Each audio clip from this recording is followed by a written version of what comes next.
to say that we're only going to be looking at a black female because they think that's going to secure for them the black vote and enough of the white vote to assuage this so-called white guilt.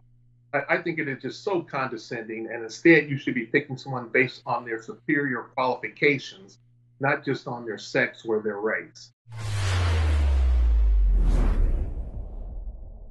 I'm Dr. Duke, and this is Dr. Duke's Take on the News. Joined with a good friend, Michael Hill. Michael Hill is a state representative for Florida 1st District, and we really like talking to you, sir, because you are, as you say so often, a constitutional person. For you, Constitution is everything, and isn't it amazing, Mike, how many of our current problems in this country go away if we just go back and follow what the Constitution says?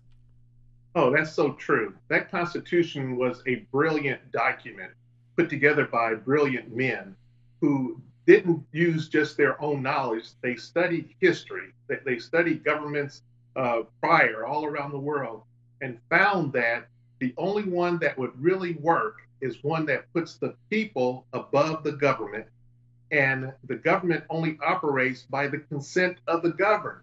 And it was a brilliant concept, had never been used before in history. And when it was put into practice, it worked, because what it meant was freedom. It set the people free to not only raise their families, but run businesses and become prosperous. And the results have been that the United States of America is the most prosperous, the most powerful, the most benevolent nation the world has ever seen. Well said. And we are in the middle of a presidential cycle, which means that Joe Biden is really taking his time picking that vice president, isn't he? He keeps pushing it back. In fact, there was a statistic in the paper the other day that of the last 11 presidents, all had picked their vice presidents months before Joe Biden, and he's still not done it. And let's talk about that from a perspective of pandering. So early on, Joe Biden decided, or his handlers, I should say, decided that he was going to tell everybody he was picking an African-American female, or at least a woman, but probably a woman of color, to be his vice president. What do you make of those kind of litmus tests? Is this something that Joe Biden is really interested in, or is political pressure sort of forcing his hand? I think everything that the left does is out of political pressure.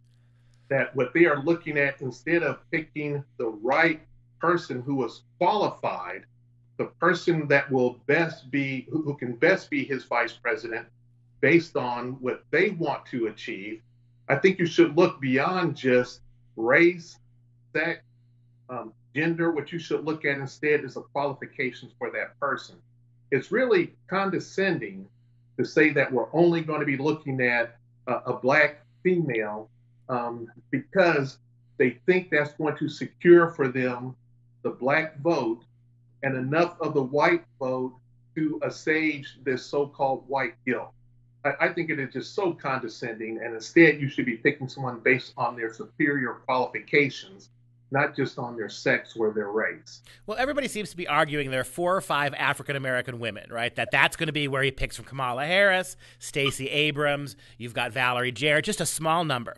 And we pretty much know who they are. The question is this: given that radical progressives of any race are already voting for Joe Biden, who is this pick really going to change the mind of? Do you think that working class African Americans are going to get so excited about a Kamala Harris vice presidency that this is going to tilt the election for them? It seems to me, my understanding is that it's much more complicated than that. I mean, and people know when they're being pandered to. Oh, exactly. That's why I said it's so condescending for them to even throw that out there and say that that's what they're going to do in hopes of trying to get the black vote. Here's the thing, Dr. Duke. They know right now that there is a large segment of the black community that is going to vote for President Trump. When I say a large segment, usually in times past, it's been around 3%. What they are showing right now is it could be up to 10% of the black community will vote for President Trump. That is terrifying to them, because they know if that happens, it's over. They've lost the black community. They must have that super dominance of the black community to win. And so, again, it's a pandering to the black community. And look, we're going to have a black woman stay with us. And it won't work. I think they're still going to get, the 90% of the black community will vote for Joe Biden, but it's terrifying to them that now from 3% up to 10% is going to vote for President Trump.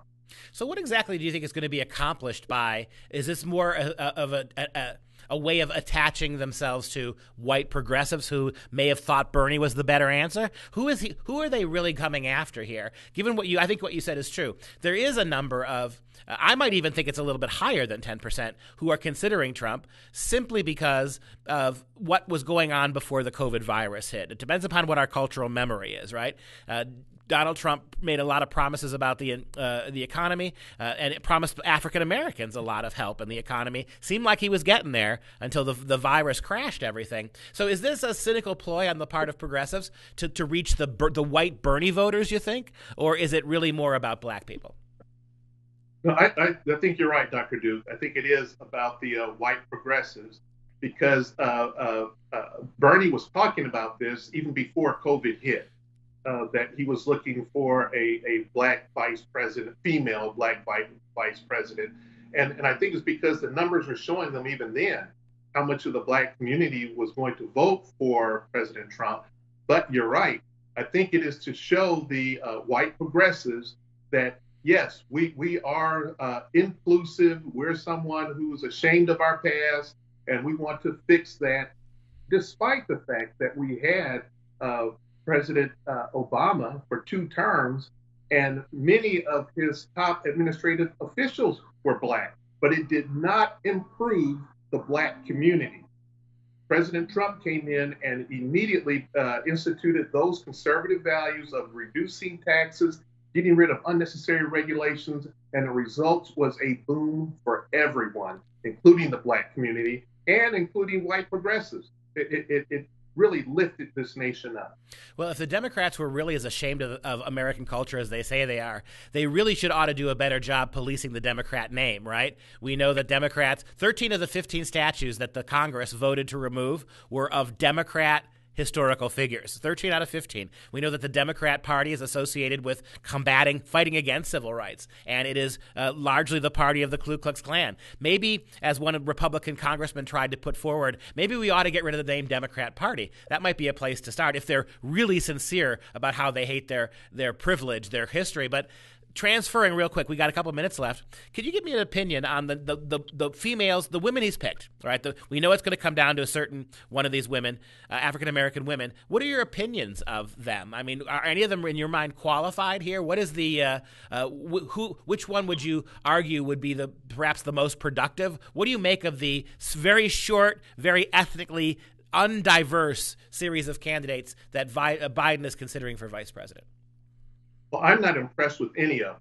And that's mainly because they are leftists, they are progressives, they do not believe in a constitutional republic, that they instead think that they need to control people's lives instead of getting out of people's lives and letting them have their own destiny, perform their own destiny. So all that he has chosen, they've demonstrated that they are members of not only the left, I would say the radical left. And they have demonstrated that they believe in big government. They believe in higher taxes. They believe in more regulations. They believe in intruding into your family's lives and what you can and cannot do. I'm not impressed with any of them. Well, they've all got some pretty major baggage. I mean, when you think about Kamala Harris, you think about Stacey Abrams in Georgia right next to you. I mean, if you had, I will simply say this, if you had white female candidates with this much baggage, this much pandering to, one of the candidates is a big fan of Castro. If you had this kind of baggage with white female candidates, they wouldn't come near him for vice president with a 10-foot pole. So it sort of shows you how obsessed with identity politics progressives are. We've got about a minute left, and I know you're up. You're a veteran campaigner yourself, so you know how this is. You're running again for re-election in the 1st District of Florida State Assembly, right?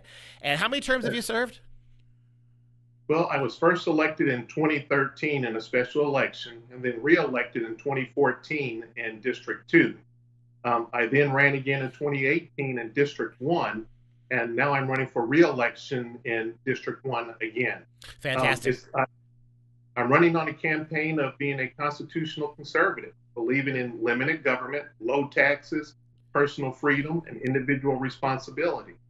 And absentee ballots about to start in Florida, right? When does that happen? Absentee ballots have started already, Okay. but early voting, where you can go to the polls, starts this Saturday, and election day is August 18th. Thank you so much for your time today, and good luck in the election.